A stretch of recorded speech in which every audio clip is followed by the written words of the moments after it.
So welcome to the unboxing of the Google TV Streamer 4K, and let's have a look at what comes in the box. So this is what the box looks like. You can see the streamer and the remote.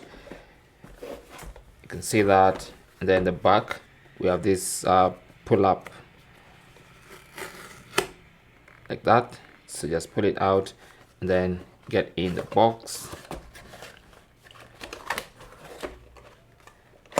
and pull this stuff out.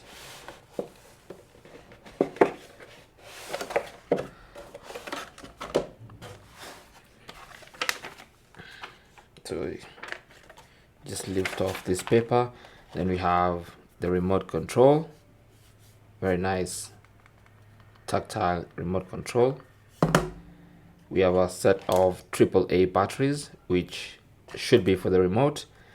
And then we have the streamer itself. That's what that looks like. This should be the front.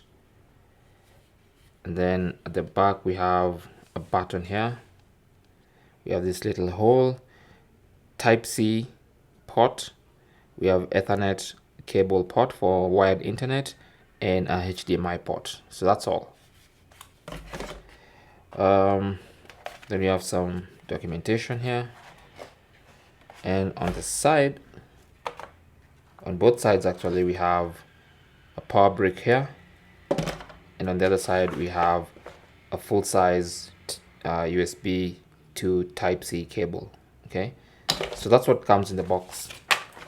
Now it's not a very long cable, and it's also not short. It's just a medium size, maybe about 2 meters of cable. So that's everything that comes in the box. Thanks for watching, and in the next video I'll be setting up the Google Streamer, so make sure you get subscribed not to miss that one. Good luck.